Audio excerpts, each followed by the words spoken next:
recent years, European politics has taken a more conservative stance on migration than what it used to a decade ago. The most recent example can be the Netherlands, whose government collapsed over differences on an immigration bill. Dutch Prime Minister Mark Rutte resigned on Friday after his coalition partners refused to extend support to his immigration policy. The policy sought to restrict the flow of asylum seekers in the country. It proposed to limit the entrance of children of war refugees who are already in the Netherlands. It would also have made these families wait for at least 2 years before they can be united with their children.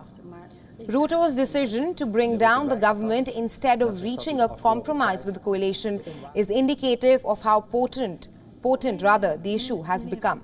Tot een coalitie moeten komen. Dat duurt nog wel even als ik het opdek.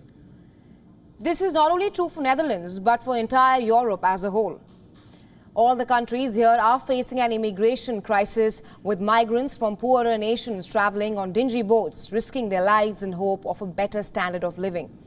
This in turn has led to a housing crisis on top of inflation, which already soared owing to Russia's invasion of Ukraine. Apart from this, the right-wing parties have capitalized this issue by adding the angle of threat to national identity. The shift to a migration-based politics became noticeable after the Syrian refugee crisis in 2015. Since then, several European nations like Italy, Germany and France have seen the rise of far-right political parties. For example, Italian Prime Minister Giorgia Meloni, she had made the issue of migration a key tenet of her campaign and has pushed for tougher EU action to fight illegal migration after coming to power. Another example can be of Marine Le Pen of France, who came dangerously close to defeating President Emmanuel Macron last year. She too had taken a strong anti-immigration stance and promised to drastically limit immigration. This change in the European politics has been influencing the political scenarios around the world. Just on the day of collapse of Dutch government, former US President Donald Trump, he also brought the issue of immigration to augment his presidential campaign. He linked it with the recent riots in France. Trump said that the unrest clearly shows the need to have a tough migration policy, as going soft could lead to a similar situation in the United States of America. Take a listen. When I return to office, the travel ban is coming back even bigger than before and much stronger than before. We don't want people blowing up our shopping centers. We don't want people blowing up our cities, and we don't want people stealing our farms. So it's not going to happen. The United States will not be condemned to the same fate as is happening in France. And I told Macron this was going to happen when I first met him. Being tough on immigration or not is subjective to one's own interpretation.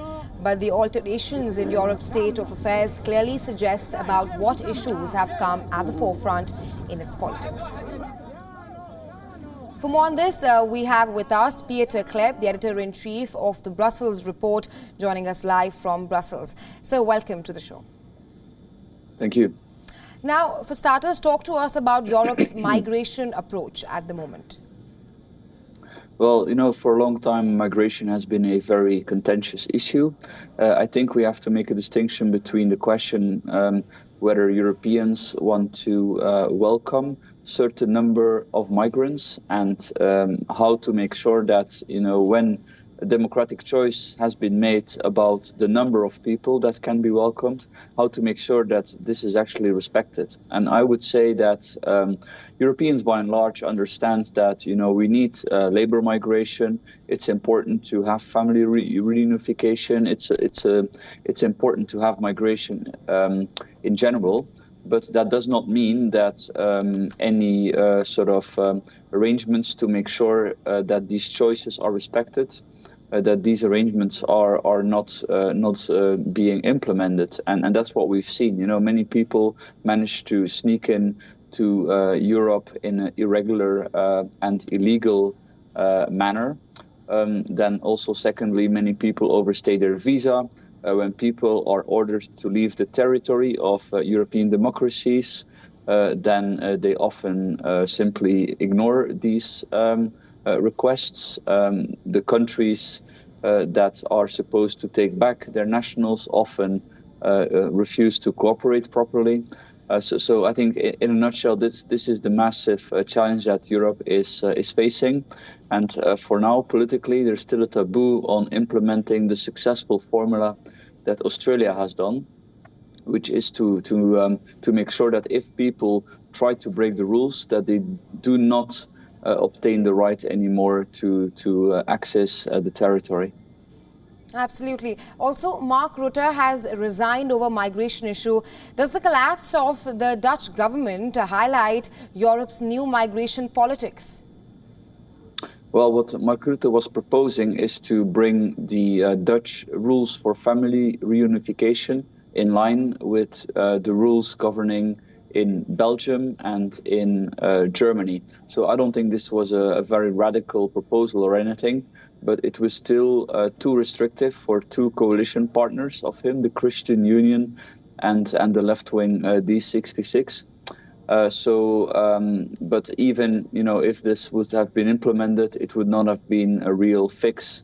You probably need a much larger solution, and this is, as I mentioned, to look at the success of Australia.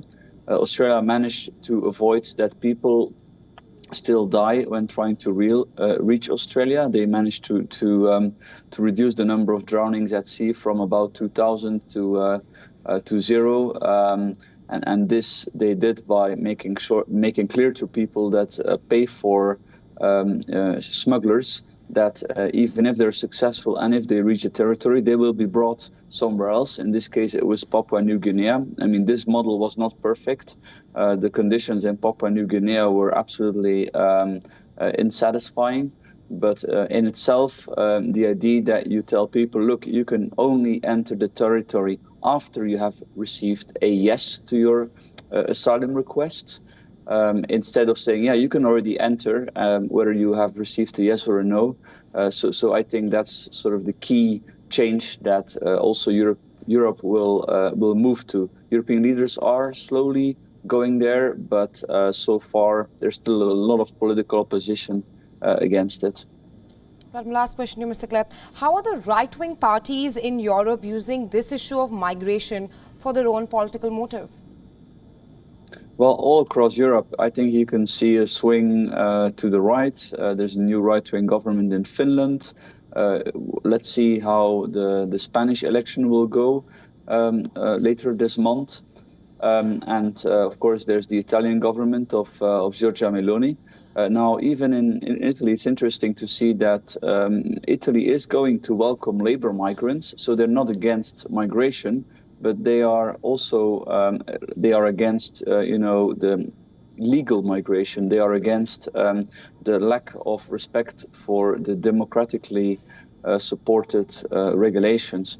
So I think that ultimately, when you have a sufficient center-right political support in European democracies, you will finally see solutions being implemented that will successfully manage to police the borders of Europe, like Australia has done. Right, Mr. Klepp, absolutely. Thank you so much for joining us on WION and sharing your insights with us on this. Thanks very much. My pleasure.